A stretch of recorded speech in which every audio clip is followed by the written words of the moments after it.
बिस्मिल्लाहिर्रहमानिर्रहीम अस्सलाम वालेकुम and welcome to tech Urdu. Guys, अगर आपका कोई ब्लॉगर साइट है या वर्डप्रेस साइट है और उसको आपने गूगल एडसेंस के साथ कनेक्ट किया है तो आपको एक एरर वक्तन फवक्तन नज़र आता है जिसमें ये कहता है कि you have ad crawler errors which can result in lost revenue.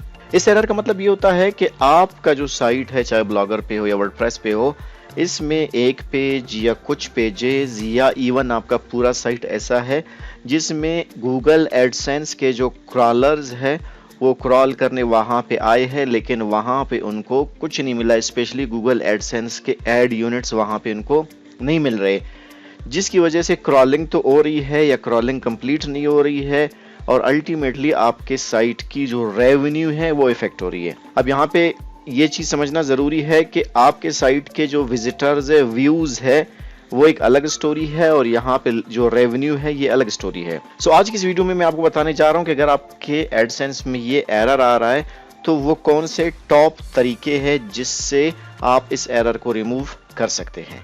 मेरा नाम है नीम जावेद, आप देख रहे tech Urdu, let's take it.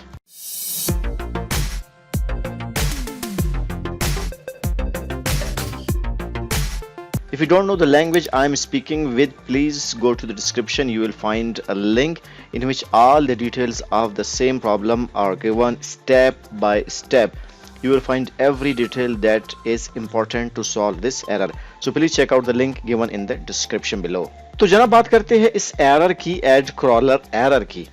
अब जैसे कि मैंने इंट्रो में आपको बता दिया कि क्रॉलर या जिसको स्पाइडर कहते हैं या जिसको बॉट कहते हैं वो गूगल के अपने होते हैं, एडसेंस के अपने होते हैं। इनका एक दूसरे के साथ रिलेशन डायरेक्ट नहीं है। वो अपने तरीके से आते हैं, अपने टाइम पे आते हैं, क्रॉल करके जाते हैं। आपके साइट के जो पोस्ट होते हैं वो रैंक होते हैं, इंडेक्स होते हैं वगैरह वगैरह। और गूगल के जो क्रॉलर्स है वो व्यूज़ आपको दिलाते हैं एट्सेट्रा। जो एडसेंस के क्रॉलर्स है ये आपको रेवेन्यू दिलाते हैं। अब यहाँ पे जब आप इस एरर पे आएंगे, यहाँ पे आपको नज़र आएगा तो आपको एक एक्शन का ऑप्शन यहाँ पे नज़र आएगा।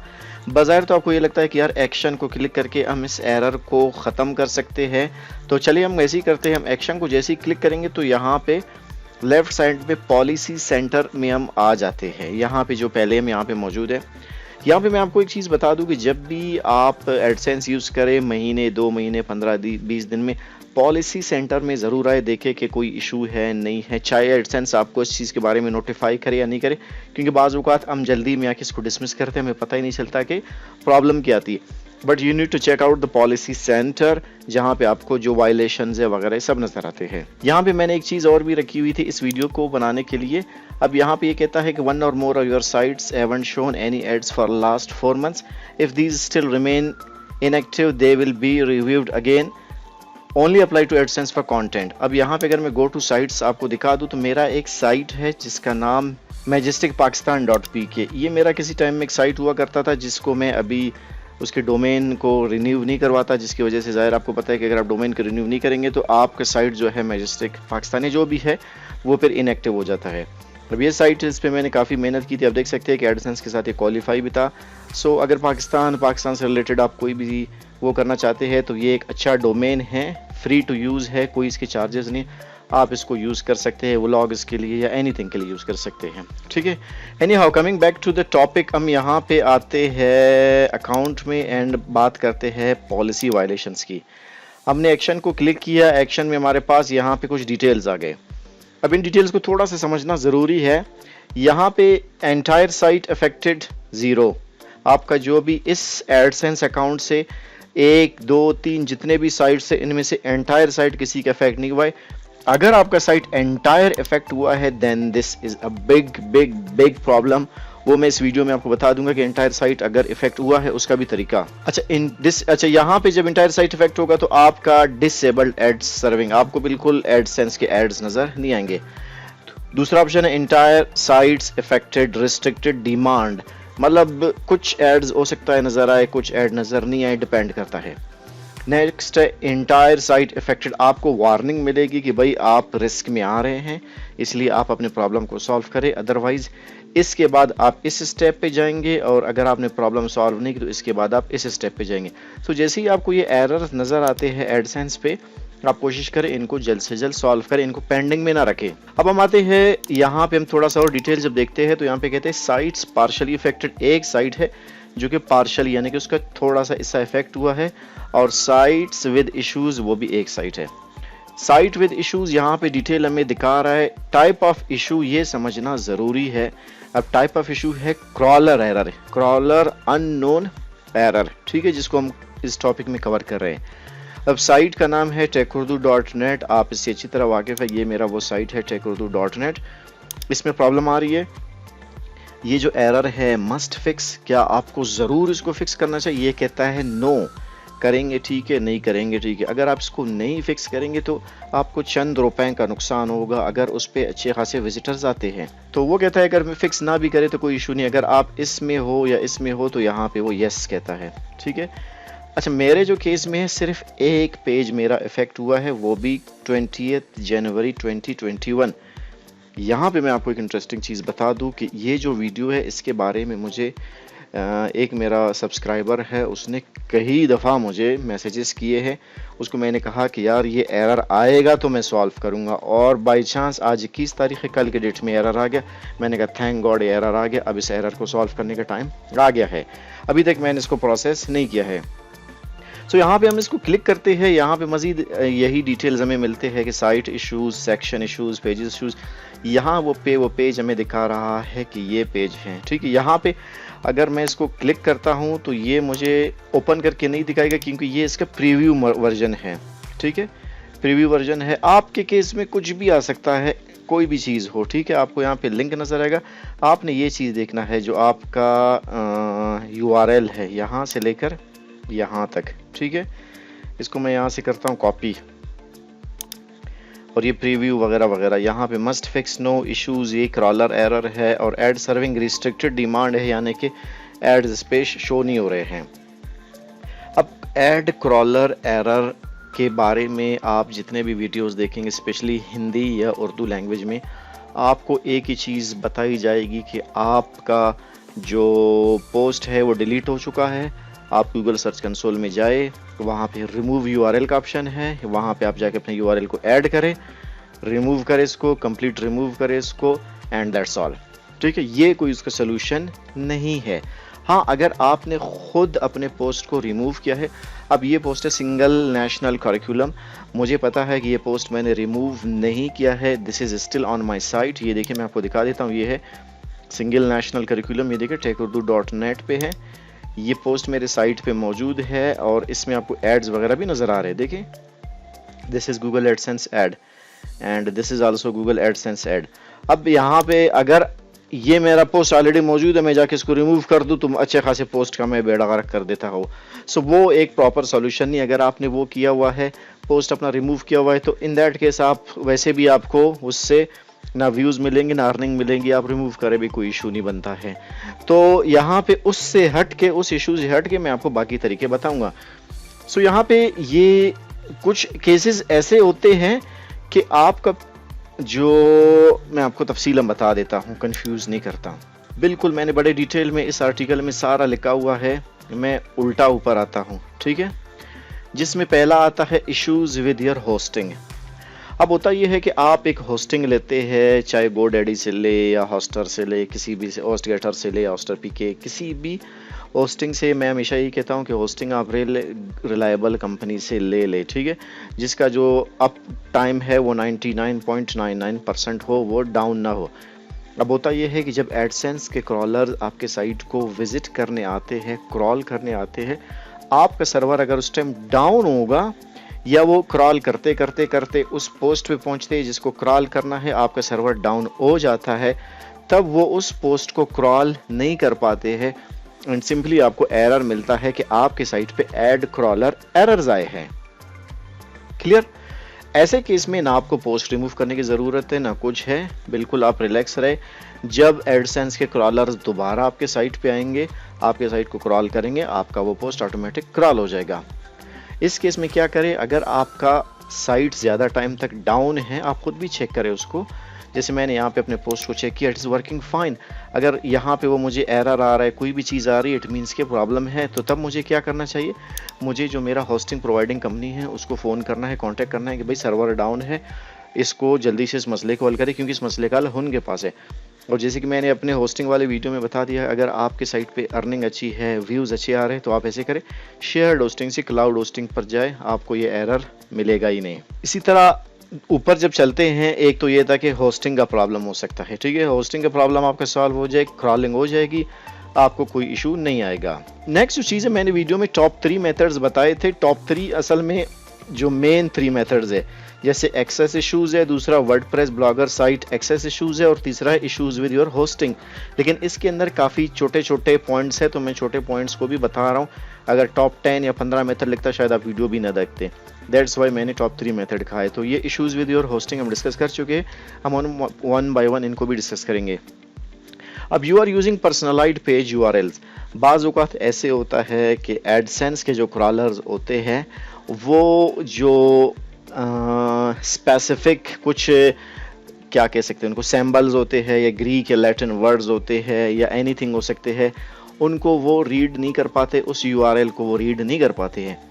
इसलिए एक एक्सपर्ट ये कहता है कि भाई आप कोशिश करें अपने जो अभी जैसे ये टॉपिक है ना techurdu.net ऐड क्रॉलर एरर्स, इसमें ना सिंबल्स ऐड करें, ना इसमें इमोजीज ऐड करें, नथिंग, सिंपल इसको रखे, 3-4 वर्ड्स का रखे इसको, जो कि आपका कीवर्ड हो उस पर रखे इसको। मैंने SEO के कोर्स में बताया है, तो इसमें इस वजह से भी ये इशू आ जाता है।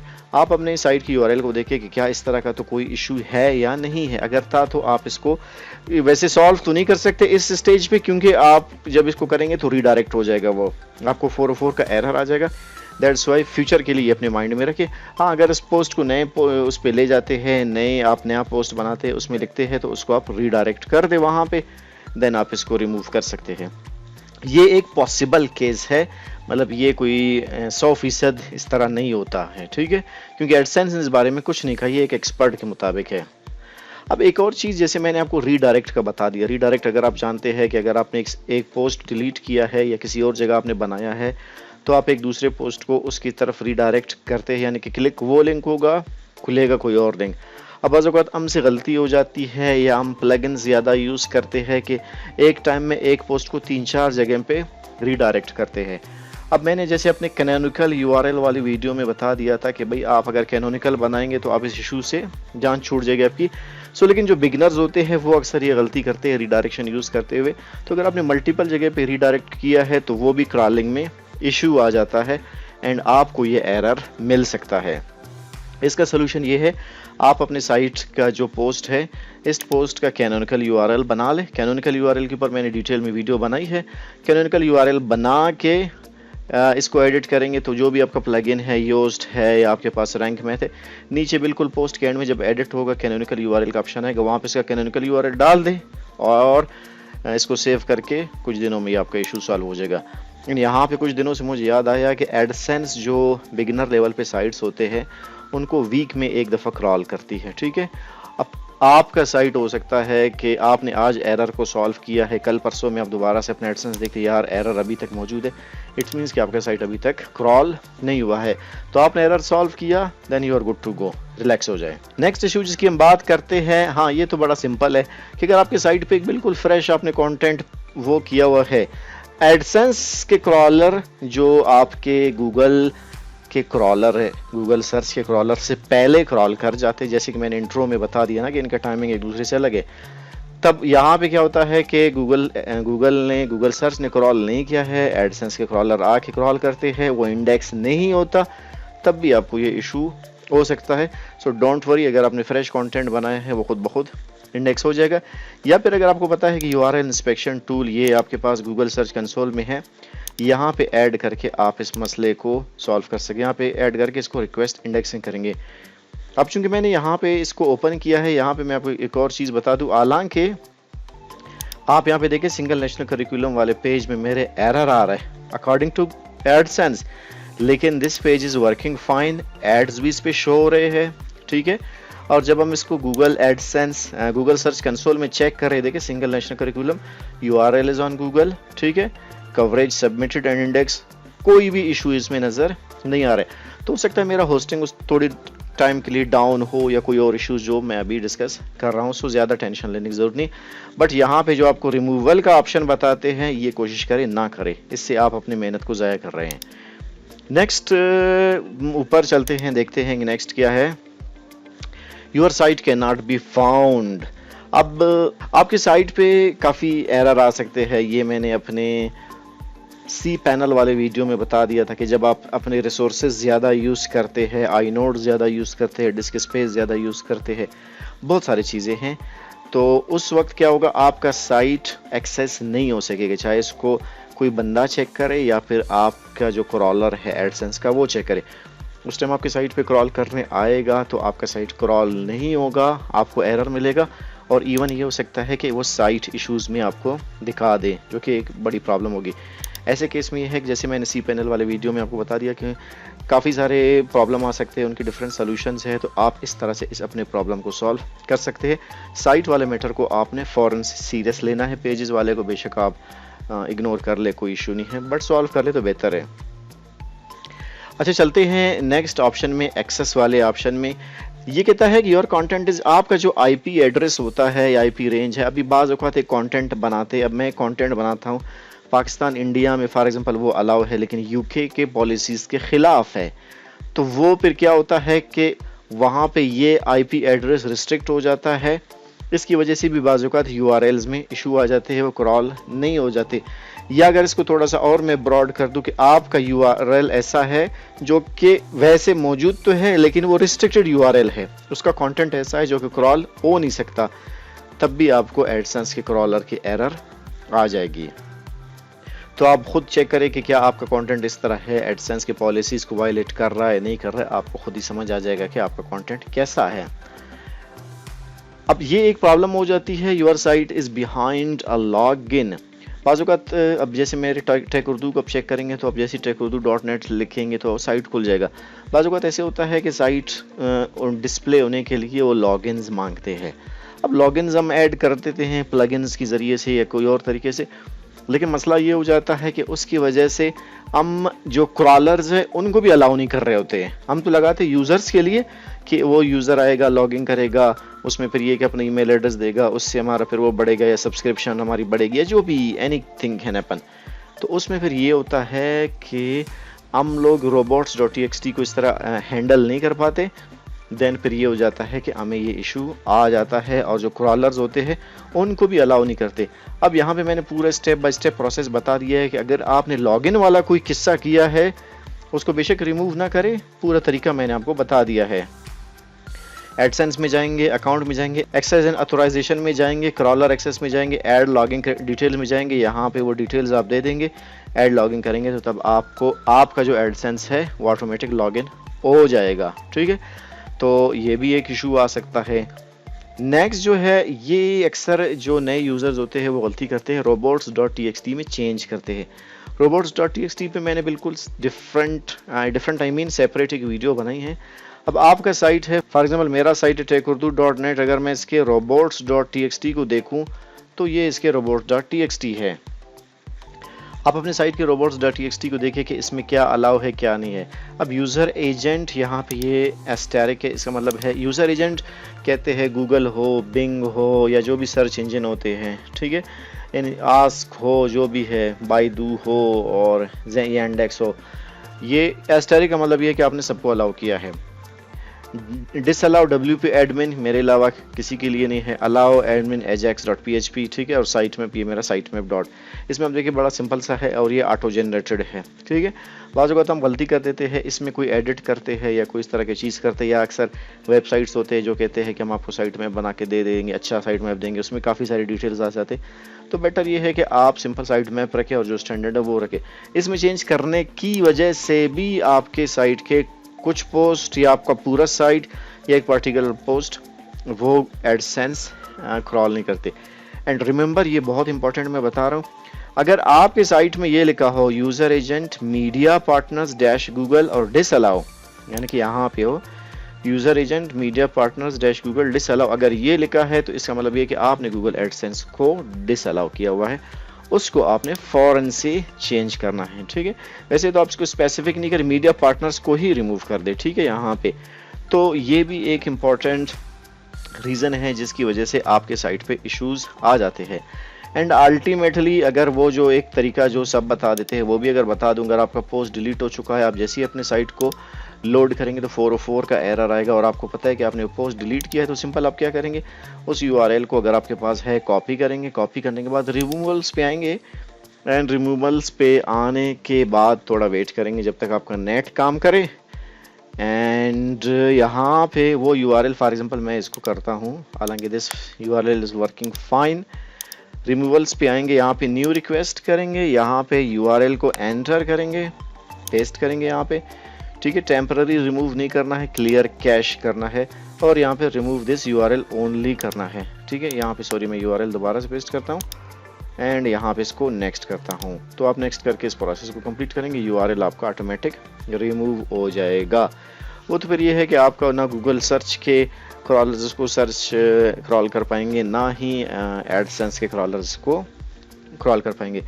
सो ये एक ब्रीफ वीडियो था, ब्रीफ तो थोड़ा सा नहीं था, लेकिन ये है कि अगर आप मज़ीद पढ़ना चाहते हैं, यहाँ पे आपको कंटेंट सारे नज़र आ रहे हैं, तो आप इस पोस्ट पे जाके डिटेल में सारी चीज़ें पढ़ सकते हैं। This video was requested by one of my very good fellows friend subscriber and I am sorry मैंने वीडियो थोड़ा लेट बना दी। रीज़न मैंने बता दी कि मेरे पास एरर ही नहीं थे, तो फाइनली मेरे पास एरर आ गया है। और मुझे जो लगता है, आप सुन के हैरान हो जाएंगे, मुझे जो लगता है कि ये एरर होस्टिंग की वजह से शायद थोड़ा सा आ गया, क्योंकि मेरे पोस्ट पे कोई इशू नहीं है।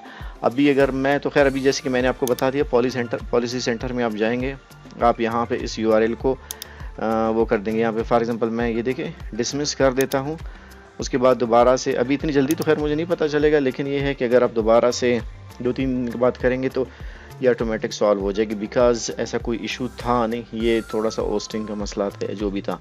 सो इस तरह आपको इश्यूज आ जाते हैं। सो इतना टेंशन लेने की बात नहीं है। अगर साइट भी इफेक्ट हुआ है उसका भी तरीका है, ये सारी चीज़ें मैंने बता दी, खासकर ये साइट वाले जो सेक्शन में ये वाला WordPress and blogger site issues है, तो इसमें ये चीज़ें आप करके अपनी साइट को दोबारा से रिकवर कर सकें। एक और लास्ट चीज़, अगर आपके साइट पे 2 नंबर कंटेंट है, इवन अगर वो एडसेंस के साथ मोनेटाइज्ड भी है, सॉरी टू से पॉर्न कॉन्टैक्ट है या ब्लैक लिस्टेड कॉन्टेंट है, या आपके पास हैक्स से रिलेटेड है, पायरेटेड सॉफ्टवेयर है, या चोरी के सॉफ्टवेयर डाउनलोडिंग है वगैरह वगैरह, या ज़्यादा कॉपीराइटेड कंटेंट है, ऐसे सारे केसेस में आपका इशू इसी तरह सॉल्व हो सकता है जब उस कंटेंट को आप चेंज करेंगे या इसको रिमूव करेंगे। सो उस केस में तो आपको पता है कि वो आपका एडसेंस बैन हो सकता है, आपके साइट पे मसला होता है। दूसरी एक और चीज़, अगर आपने एडसेंस के साथ कोई और एड नेटवर्क इस्तेमाल किया है, जैसे पॉपअप एड्स हैं, पॉपअप एड्स ये होता है जैसे ही आप किसी और जगह क्लिक करेंगे, फॉर एग्जांपल मैं यहाँ पे क्लिक करता हूँ तो एक नया पेज खुल जाता है और यहाँ पे एक ऐड सा आ जाता है, फॉर एग्जांपल ये एक ऐड आ गया, तो इसको भी गूगल एडसेंस के क्रॉलर्स पसंद नहीं करते, जिसकी वजह से इससे भी वो थोड़े से नाराज़ हो जाते हैं। सो अगर गूगल एडसेंस आप यूज़ कर रहे हैं तो पॉप एड्स अगर यूज़ करते भी है तो ये वाला जो मैंने आपको बता दिया ना कि आप क्लिक करेंगे कोई और पेज आ जाएगा, फिर जैसे टोरेंट साइट्स पे मोस्टली आपको नज़र आता है, तो ये भी रिमूव करें। इस तरह काफ़ी सारी चीज़ें, आपका जो पर्टिकुलर प्रॉब्लम है आप कमेंट सेक्शन में बता दें, इंशाल्लाह उसका सोल्यूशन हम बता देंगे। So this is all for today now. Video अगर पसंद आई तो वीडियो को लाइक करें और चैनल को सब्सक्राइब करें। सब्सक्रिप्शन मैंने हिडन रखा हुआ है, उसका भी एक सरप्राइज़ है, क्योंकि पहला मेरा चैनल हैक हुआ था, तो मैंने कहा अगर उस पॉइंट को हम क्रॉस करते हैं तो मैं दोबारा से सब्सक्रिप्शन अपना दिखाऊंगा फ्रेंड्स को, ठीक है। तो अभी तक इसलिए हाइड और उस पॉइंट की इंशाल्लाह हम करीब है जल्दी उस पॉइंट पे हम पहुंचने वाले। So this is all for today's video. This is Nim Javed Mohammed Asni signing off, and I will see you in the next one.